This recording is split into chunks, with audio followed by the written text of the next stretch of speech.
Hello, and welcome to the August edition of the Advocacy Update from IAP2 Australasia. I'm Marion, the CEO, and there's actually a lot going on given that our conference is just weeks away. So I want to share some great news with you, first of all, and that is a wonderful man by the name of Roy Butler is introducing into the New South Wales government a private members bill. This bill is Regional Communities Consultation Standards Bill 2024, and it requires that consultation is undertaken in alignment with the IAP2 Quality Assurance Standard for Community and Stakeholder Engagement. So that is wonderful news because sometimes this is a real uphill battle. So that leads me nicely into the conference because we were so excited about Roy and including us in his private members bill that we've sent him a letter inviting him to join a panel. Now he will be joining Helen Haynes, who's is an independent federal member for Indy in Victoria.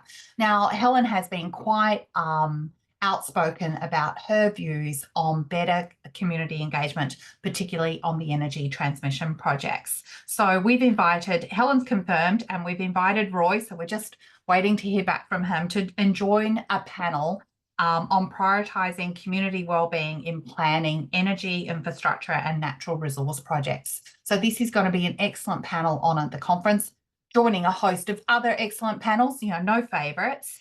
But we're very grateful to have both of them, hopefully, fingers crossed, join us for an important conversation on how do we engage better in regional communities, how do we engage better in Australia. Next week, which is very shortly before the conference, I'm actually off to Canberra for another round of meetings. So we're fortunate to have quite a number lined up. So we're meeting with Minister Bowen's office, Kate Cheney, Minister Gallagher, the Shadow Minister, Jonathan Dunian, Zoe Daniels' office. So you might remember Zoe Daniels was a keynote speaker for IAP2 when we hosted our online conference during COVID. So small world. The marvellous Dr. Dan Molino, who hosted us for the launch of our ESG report at Parliament House. He is a true champion of engagement, so it's a delight to meet with him again, together with a list of others. So that will keep me out of trouble next week. So one of the things that we keep talking to these politicians is how do we achieve one of our key strategic goals, which is to have engagement embedded in policy and legislation. And we have five important calls to action there. And these are in our advocacy brochure that's available on our website. So I'll just run through them. One is a clear and consistent definition of engagement. We want to set and maintain minimum standards for engagement, aka the IAP2 Quality Assurance Standard for Community and Stakeholder Engagement. We really want to see engagement elevated to that strategic level. We want to see engagement professionals embedded as technical experts onto advisory groups, so joining a suite of other technical experts. And we've been providing some feedback to government on how to link the requirement for funding or how to link funding to engagement. And that has been both on the National Partnership Agreement and also more recently we've been talking to the Capacity Investment Scheme. So they're those five policy calls to action that continue to drive our conversations with politicians.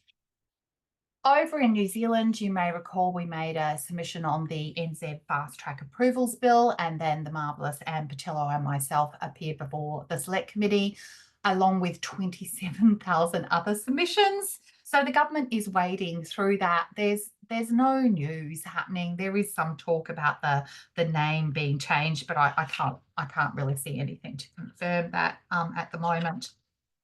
And I just want to close to talk about some resources that are coming for our members.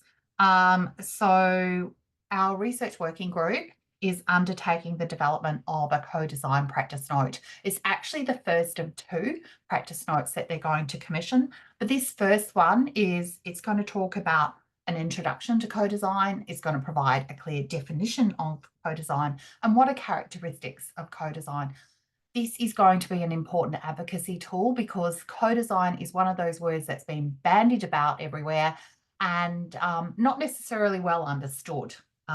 So I think that's going to be an important advocacy tool and very, very useful for our members. The second one will be more about how do you do it, the application of co-design. You may recall I spoke recently about the development of an inclusive and accessible engagement policy paper for IAP2. Now we are progressing that. So we have a policy position paper. So this is the precursor to the policy paper. And we are hosting a lunchtime session for our members on this at the conference. So if you're coming to the conference, and if you're not, why not? So register. There's an opportunity to provide some input into that policy position paper. So that will help shape our final policy paper. So Amy Hubbard from Kapir has been driving that for us. It builds on conversations we've been having for years with our members, and then important conversations that we had at the Leaders Retreat, both in Uluru and then again in Hobart. So your voices are heard really loudly in this, but come along and check it out. We want to have a bigger conversation. And of course, the IAP2 resource advocacy recommendations and calls to action is having a New Zealand makeover. So we're including New Zealand specific case studies in there, as well as some wonderful images that have been provided to us by our New Zealand-based directors, Helen Grant and Danielle Kennedy. So there's some important resources that we're developing that will be available on our website soon. And of course, we will launch them, so you'll hear about them in Engagement Matters or on our socials when they are ready. That's all for now. Look forward to seeing you at the conference.